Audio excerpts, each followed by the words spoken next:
අයිබුවන් எல்லாருக்கும் வணக்கம். හරි ඕකේ ඉතින් අපි අපේ දෙවනි රියක්ෂන් වීඩියෝ එක අද කරන්න හිතුවා. ඉතින් රියක්ෂන් වීඩියෝ එකක් කරන්න හැබැයි මේක රියක්ෂන් වලටත් වඩා අපිට හිතුණා මේ ෆිල්ම් එක ගැන ටිකක් කතා කරන්න ඕනේ කියලා. මොකද පහුගිය කාලේ දිගටම මේ ගැන ලොකු කතා බහක් ඇති වුණා. වීඩියෝ එක ටිකක් ඔයාලට හිතේ පරක් වෙලා කරන්න කියලා. ඇත්තටම පරක් වෙලා තමයි. හැබැයි කරන්න ඕනේ කියලා හිතුණා. සමහරව මේ ගැන දන්නේ නැතුව ඇති.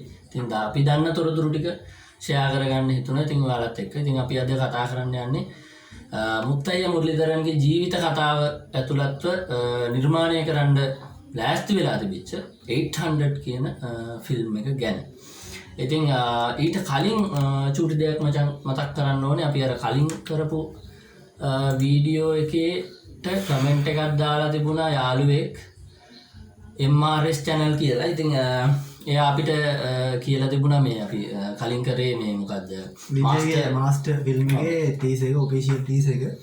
එයා ඉතින් අපිට දැනුවත් කිරීමක් කරලා තිනවා මේ මිනිත්තු 48ක් ඇතුළත 1 මිලියන් ලයික් ආපු වීඩියෝ එක විදිහට රෙකෝඩ් එකක් තියලා තිනවා. ඒ වගේම ඒ දාලා පැය 24ක් ඇතුළත 20 මිලියන් views ආපු. ඒ කියන්නේ මිලියන 20ක් views ආපු හතරවෙනි වතාවට අවිල්ලා තියෙන විජයගේ ෆිල්ම් එකකට. ඒක වර්ල්ඩ් රෙකෝඩ් එකක්. ඉතින් අපි යාට තැන්ක් යූ කරනවා. මොකද අපිට ඒ තොරතුරු දුන්නට ඉතින් අපිට ඒ වෙලාවේ කියන්න බැරි වෙච්ච එකක්. ඉතින් ඔයා අපිට මතක් කරා. තැන්ක් යූ අපිට ඒ වගේ දිගින් දිගටම දැනුවත් කරන්න ඒ MRS channel කියන එකට අපි තැන්ක් යූ කරනවා. හරි අපි යමු එහෙනම් වැඩි වෙලා ගන්න කලින් අපේ සෙග්මන්ට් එකට 800 මූවි එක අපි බලලා ඉමු. බලලා අපි ඒ ගැන කතා කරමු. හරි. මේකට කලින් ආපු එක කියනකට අපි ආයෙත් පාරක් බලලා අපි කතා කරමු.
අපි අපේ රියක්ෂන් ආවෙත් අපි කලින් බලලා තිබෙන්න මේ එතකොට මේක දාලා තියෙන්නේ ඔක්තෝබර් ඒ කියන්නේ 2020 ඔක්තෝබර් 13 වෙනිදා තමයි ට්‍රේලර් එක රිලීස් වෙලා තියෙන්නේ. ඒක මෝෂන් ටීස් එකක්.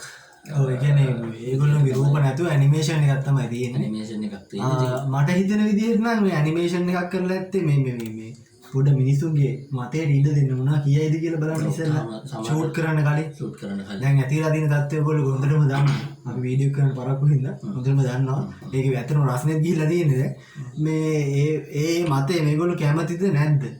මිනිස්සු මොනවා වගේ ප්‍රතිචාරයක් දක්වයිද කියන මොකද මේකද අර ඒගොල්ලෝ මේ සන්රයිසර්ස් හයිඩ්‍රබාද් මැච් එක වෙලේ පොඩි වෙලාවක් තියෙන තමයි රිලීස් කරලා තියෙන්නේ. ඒගොල්ලෝ වැඩි අවධානයක් ගන්න. ඇත්තටම මාකටිං පොයින්ට් එකක් ඒක. ඊට අමතරව අපි ඇතුලේ තියෙන දේවල් කතා කරමු. ඇතුලේ තියෙන දේවල් කියන්නේ මේ ටීස් එක ගැන මම හිතන්නේ ගොඩක් රිවිව් යන්න ඇති. සහ මේ ටීස් එක මම හිතන්නේ ගොඩක් විශේෂයි. කියන්නේ දැන් ලංකාවේ සාමාන්‍ය සිනමා පටයක් රිලීස් වුණත් ප්‍රවෘත්ති වලට දානවා අඩුයි. මම ගොඩක් මෑත කාලේ දැක්කේ අපේ රජිනිකාන්ගේ 2.0 ෆිල්ම් එක ආපු ලංකාවේ ඇඩ්වර්ටයිස්මන්ට් පවා ඒ කියන්නේ ඒකේ මේවා පවා ගියා ට්‍රේලර් පවා ගියා ප්‍රවෘත්ති වලට ගියා. ඒ කියන්නේ ජාතික රූපවාහිනිය පවා කතා කරා. හැම නිවුස් එකකටම ගියා. ඒ වගේම මේ 800 ෆිල්ම් එකේ මේක මේ ටීස් එක ආවට පස්සේ සෑහෙනට නිවස් එකක් කියන්නේ දවසේ නිවස් එක වුණා. දවසේ නිවස් එකක් වෙච්ච එකක්. ඉතින් මේකේ බලනකොට පේන්නේ මෙයාගේ ජීවිත කතාව. මම දකින්න විදිහට මේ දවසේ නිවස් එකක් වුණේ අපේ රටේ ක්‍රීඩකයෙක්. ඔව්. එතකොට අපේ රටේ ඊඩකෙක් වෙන රටකින් දවසේ නිවුස් එකක් වෙලා අපේ ටීවී එකට ආවේ. එතන පොඩි ප්‍රශ්නයක් තියෙනවා. එතන ගැටලුවක් තියෙනවා. ඒක කතා කරන්න ඕනේ. මේක බලපුවම තේරෙන්නේ මෙයාගේ ජීවිත කතාව. ඒ කියන්නේ මෙයා පුඩි කාලේ ඉඳලා ඇවිල්ලා මෙහෙම අර යුද්ධෙට මේ වෙලා නේද? ජීවිතේකට සේදුපති අර ෆෝන් කෝල් එකක කියලා තිබ්බ මාත්මයකට මේකේ තියෙන උත්තයගේ ජීවිත කතාව ක්‍රිකට් සම්බන්ධව නෙමෙයි ජීවිත කතාව. කලබල වෙන්න එපා. මේක කරාම ඔය හැමෝගෙම ප්‍රශ්න විසඳෙයි කියලා කලින් කියලා තිබ්බා. ඔව්. ඒත් මේ ඉන්දියාවේ මේ මිනිස්සුන්ගේ දේවල් හින්දා ඒ කියන්නේ මතවාද නිසා. ඔව් ඉන්දියාවේ එක පිරිසක් මේකට කතා කරන්න පටන් ගත්තා. ඒක අපි ඕපන් කතා කරමු. දැන් ඒගොල්ලෝ කියනවා දැන් මේ දෙමළ ජාතිකයෙක් තමයි, දමිළ ජාතිකයෙක් තමයි. හැබැයි අපේ ජාතිකයෙක් වුණාට එයාලා මේක වෙනම කියන අපේ යුද්ධේ ප්‍රශ්නයක් එක්කලා මෙතන තියෙන්නේ. ඉතින් අර යුද්ධේ අපි ජයගද්දී අර දෙමළ සමහර කියන්නේ ත්‍රස්තවාදී නොවන අය නෙමෙයි ත්‍රස්තවාදී කණ්ඩායම් වල අය නැති වුණා. ඉතින් ඒක ඒ මිනිස්සු හිතාගෙන ඉන්නේ වෙන විදිහකට වෙනම ෆෝනේ දෙමෙල්ලුන්ට ගැහුවා කියලා. ඉතින් අපේ රට එහෙම රටක් නෙමෙයි. ඉතින් අපේ රට සාමූහිකව අපි ඔක්කොම එකතු වෙලා මේ ජීවත් වෙන රටක්. මුස්ලිම්ද, බර්ගර්ද, දෙමළද, සිංහලද කියලා නෑ. අපි ඔක්කොම එකයි. එකට ජීවත් වෙන රටක්. නමුත් ඒගොල්ලෝ ඒක හිතලා තියෙන්නේ වෙන විදිහකට.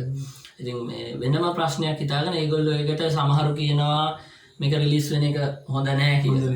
මෙහෙම එකක් කරන්න ඕනේ අපේ රටේ ඉන්න හොඳම නළුවෙක් මෙහෙම රට රඟපාන්න හොඳ නෑ කියලා. පෞද්ගලික බයක්. ඔව්. දැන් අපිට පහුගිය දවස්වල ඇති වෙන්නේ එක එක ජාතීන් පිළිබඳ බය. ඔව්. ඒ කියන්නේ අපිව යම් කියන්නේ මොකක් හෝ හේතුවක් මත අපි ළඟ ඉන්න කෙනා දැන වුණත් බලන්න ගන්නවා නිකන් දුෂ්ටෙක් විරුද්ධවාදීක් විදිහට බලන්න ගන්නවා. එතකොට ඒ වගේ පෞද්ගලික ඇත්තටම සාධාරණ බයක් ඒගොල්ලන්ට ඇති වෙලා තියෙනවා මේ වෙලාවේ. ඒ කියන්නේ මේ ඇයි මේ අපේ රටේ ක්‍රීඩකෙක් අපේ රටේ පූජනීය ක්‍රීඩකෙක් නේ සේදුපති නළුවෙක් නේ සේදුපති කියන්නේ. එතකොට සේදුපති වගේ ඒගොල්ලෝ අදහන නළුවෙක් ඒගොල්ලොන්ට එරෙහි වුණා කියලා හිතන් ඉන්න ජාතියක ක්‍රීඩකෙක්ගේ චරිතයක් කරන ඒගොල්ලෝ ලොකු ප්‍රශ්නයක් කළා. ඉතින් ඒක තමයි තේරෙන්නේ මේක නැවතිලා කොහොම හරි අවසාන වශයෙන් දැන් මුත්තය මුරලිදරන් ඕගොල්ලෝ දන්නව නිවුස් එක එන්න ඇති. ඉතින් ඔහු සේදුපතිට දැනුම් දෙනවා පණිවිඩයක් දෙනවා ට්විටර් හරහා මේකට සම්බන්ධ වෙන්න එපා. ඔයාට ඔයාගේ රංගන ජීවිතේට ගැටලුවක් වෙයි.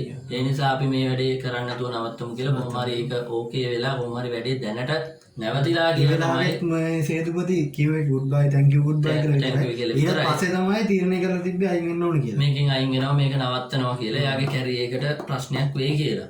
කොහොම හරි මේ නිර්මාණයක් ඒ කියන්නේ අපි නම් බලාගෙන හිටියේ හොඳ ෆිල්ම් එකක් බලන්න. ඒක මට හිතෙනවා දැන් අපි කලින් රිවිව් කරේ මාස්ටර් එකට.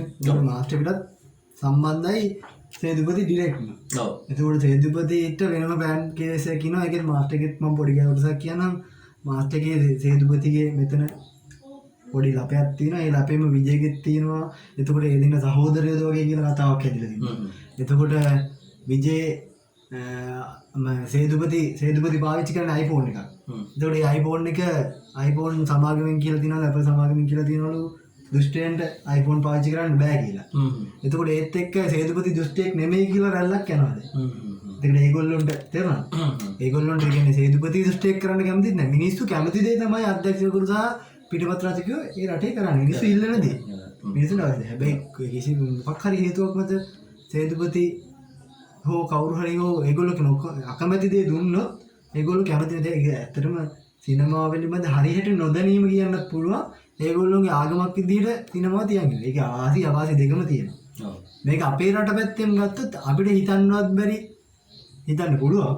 ඇත්තටම හිතන්න පුළුවන්. මේ අපේ රට කොහොමද හිතන්නේ කවුරු හරි කරොත් නේ. ඔව්.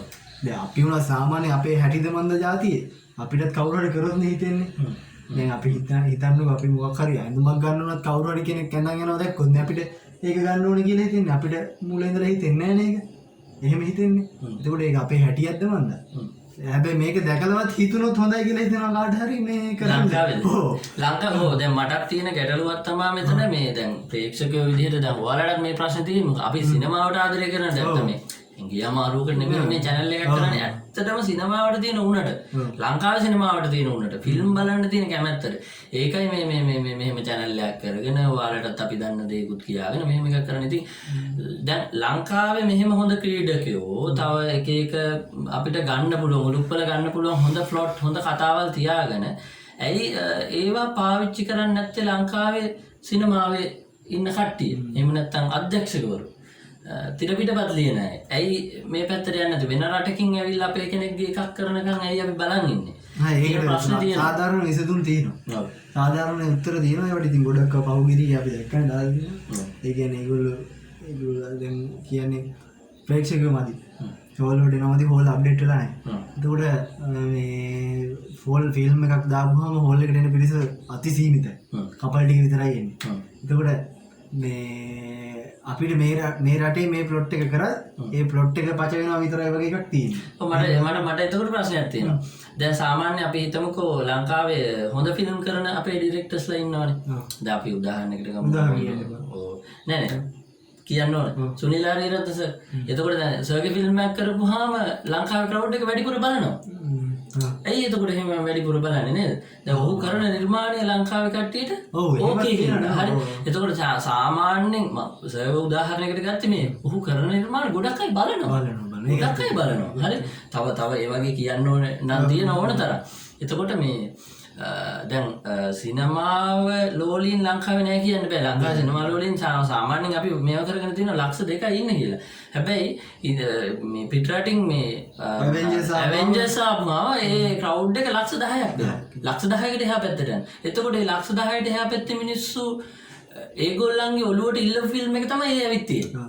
එතකොට ලංකාවේ ක්‍රවුඩ් එක නැහැ කියන්න බෑ. ලංකාවේ ක්‍රවුඩ් එකක් ඉන්නවා. එහෙම කට්ටියක් ඉන්නවා. එයාලට ඕන කරන නිර්මාණ හැදෙන්නේ නැහැ කියලා තමයි මට හිතෙන්නේ. ඇයි හැදෙන්නේ? ඒක තමයි මට තියෙන ප්‍රශ්නේ.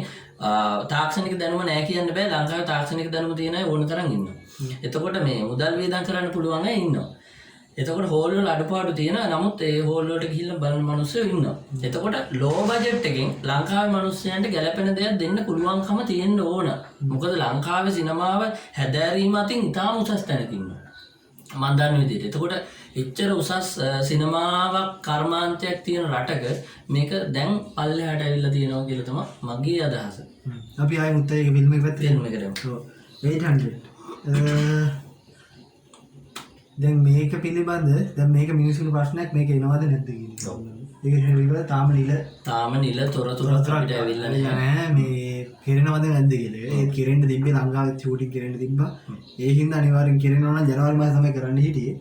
කෙරෙනවා නම් අනිවාර්යෙන් අපිට ආරංචි වෙනවා මොකද ලංකාවෙත් කරන හින්දා. හැබැයි සේදුපති ඇරෙන්න වෙන කවුද මේ චරිතෙට ඉන්නේ ඉන්දියාවේ?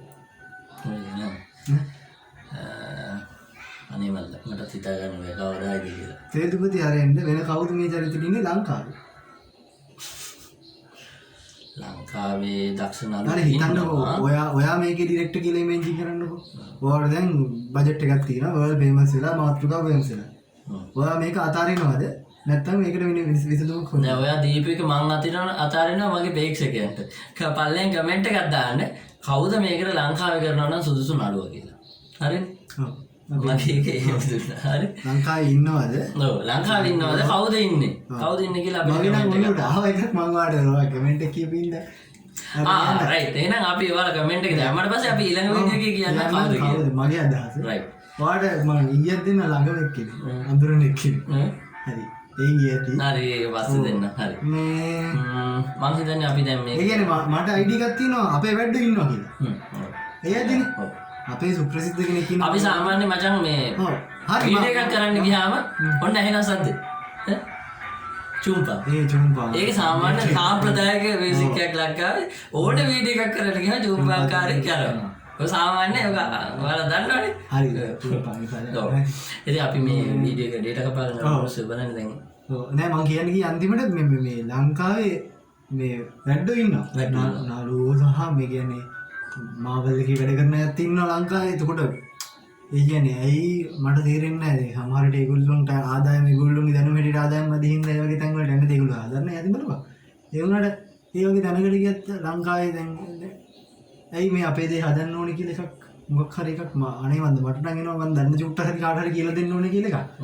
ඒක එන්න ඕනේ. අපි හැමෝම ඒක තියාගෙන යම් දෙයක් ඉගෙන ගත්තොත් ඒක අපි කාට හරි දෙන්න ඕනේ කියලා එකක් තියාගෙන ඉගෙන ගන්නවා නම් මේ වගේ තත්ත්වයට අද රටේ නෑ. එකයි දෙන්නෙක් එකෙක් දෙන්නෙක් මේක දැනගත්තත් කාට හරි බෙදලා දෙනවා. මොකද දැන් මට කියන්න තියෙන හොඳම දේ තමයි දැන් අර මුත්තයියාගේ බෝල දානකොට එන ඉරියව්ව තියෙන්නේ.